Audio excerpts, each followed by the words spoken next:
बिहार के पूर्वी चंपारण में कुख्यात रक्षित श्रीवास्तव और पुलिस के बीच मुठभेड़ हो गई। मंगलवार देर रात अपराधियों और पुलिस में ये मुठभेड़ हुई। इस दौरान पुलिस ने रक्षित श्रीवास्तव को गिरफ्तार कर लिया, वहीं उसके अन्य साथी भागने में सफल रहे। फरार अपराधियों की गिरफ्तारी के लिए पुलिस छापेमारी कर रही है। छपरा मंडल कारा में मोबाइल और चाकू मिलने से जेल की सुरक्षा पर गंभीर सवाल उठ गए हैं। बड़ा सवाल यह है कि जेल प्रशासन के तमाम सुरक्षा के बीच जेल के अंदर मोबाइल कैसे पहुंच गया। दरअसल बुधवार की सुबह डीएम और एसपी छापेमारी करने पहुंचे तो जेल में हड़कंप मच गया। छापेमारी के दौरान जेल में कैदियों के पास से एक मोबाइल और चाकू मिला, जिसे जब्त कर लिया गया। जेल की सुरक्षा को लेकर डीएम ने समीक्षा भी की, जिसकी रिपोर्ट विभाग को भेजी जाएगी। छापेमारी में डीएम राजेश मीणा और एसपी संतोष कुमार के अलावा बड़ी संख्या में पुलिस बल के जवान मौजूद थे। आज जेल में छापेमारी भी हुई है और साथ ही साथ जेल के सुरक्षा के संबंध में विभिन्न पहलुओं पर भी हम लोगों ने इंस्पेक्शन किया है। इसमें छापेमारी के दौरान एक मोबाइल फ़ोन, एक चाकू, कैंची और कुछ खैनियों के पैकेट भी बरामद हुए हैं।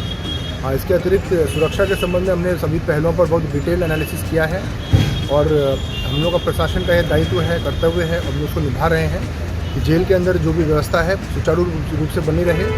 जो नियमानुसार कार्रवाई होनी चाहिए वो कार्रवाई समय समय पर होती रहे और किसी भी तरह से कोई भी संदिग्ध गतिविधि जेल के अंदर से या फिर किसी भी तरह की इलीगल एक्टिविटी जेल के अंदर, कैंपस के अंदर से नहीं होनी चाहिए। इसके लिए प्रशासन पूरी तरह से मुस्तैद है। उसी की दिशा में हम लोग लगातार कार्रवाई कर रहे हैं। उसी के तहत आज भी कार्रवाई की गई। सर, आज आपने जेल परिसर के कई नहीं, सुरक्षा के दृष्टिकोण से हमने पूरे जेल कैंपस को घुमा है। उसमें जो भी बिंदु हैं जो हमको पाए गए हैं उसके संबंध में हम रिपोर्ट बना के मुख्यालय को भेजेंगे। उसकी सूचना अभी हम सार्वजनिक यहाँ पर नहीं कर सकते। भारतीय जनता पार्टी का आज स्थापना दिवस है। आज बीजेपी अपना 42वां स्थापना दिवस मना रही है। इस मौके पर पटना में बीजेपी ऑफिस में बड़ी संख्या में कार्यकर्ता, नेता, विधायक और मंत्रियों के साथ साथ प्रदेश अध्यक्ष भी मौजूद रहे। इस मौके पर बीजेपी ने प्रभात फेरी निकाला, जिसमें कार्यकर्ताओं का जोश देखते ही बन रहा था। भारतीय जनता पार्टी के कार्यकर्ताओं का श्रम और विश्वास और अटल जी का कथन कि सूरज निकलेगा और कमल खिलेगा, आज कमल पूरे भारत में खिल चुका है। और अटल बिहारी वाजपेयी जी ने जो 1980 में वक्तव्य दिया था, उस वाक्य को चरितार्थ माननीय प्रधानमंत्री श्री नरेंद्र भाई मोदी जी ने और राष्ट्रीय अध्यक्ष श्री जेपी नड्डा जी ने और भाजपा के सभी पूर्व राष्ट्रीय अध्यक्षों ने अटल जी के इस कथन को जमीन पर उतारने का काम किया। बीजेपी का विकास आप कहां तक देखते हैं और क्या आगे उम्मीद है?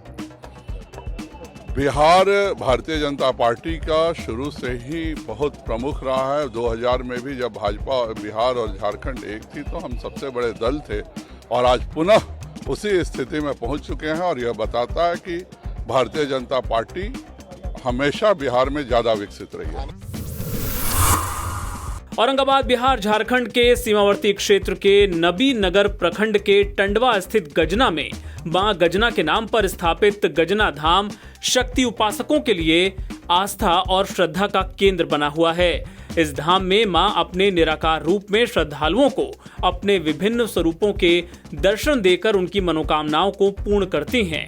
नवरात्र के शुरू होते ही मां के दर्शन के लिए इस धाम में श्रद्धालुओं की भीड़ उमड़ पड़ती है और मां की एक झलक पाने को भक्त बेताब नजर आते हैं। टंडवा के कररबार नदी के तट पर स्थित गजानन माता मंदिर लाखों श्रद्धालुओं की श्रद्धा का प्रतीक है। ये स्थल शक्तिपीठ के रूप में विख्यात है। विशेषता तो है कि आपके भारतवर्ष में जितने मंदिर हैं वहाँ मूर्ति दिखाई देंगे। यहाँ कोई मूर्ति नहीं है, यहाँ शक्ति का पूजन होता है। माँ शक्ति रूप से यहाँ विराज रही हैं। यहाँ शक्ति का निवास है और शक्ति पुंज का ही दर्शन यहाँ आप कीजिएगा। जम्मू कश्मीर के मैसूमा लाल चौक पर सोमवार को आतंकी हमले में शहीद हुए सीआरपीएफ के जवान धर्मेंद्र पंचतत्व में विलीन हो गए। शहीद विशाल के पार्थिव शरीर का सुल्तानगंज गंगा घाट पर अंतिम संस्कार कर दिया गया, जहां पर सबसे पहले मुंगेर पुलिस द्वारा गार्ड ऑफ ऑनर दिया गया। उसके बाद अंतिम संस्कार किया गया। इस मौके पर पुलिस और प्रशासन के अधिकारी मौजूद रहे।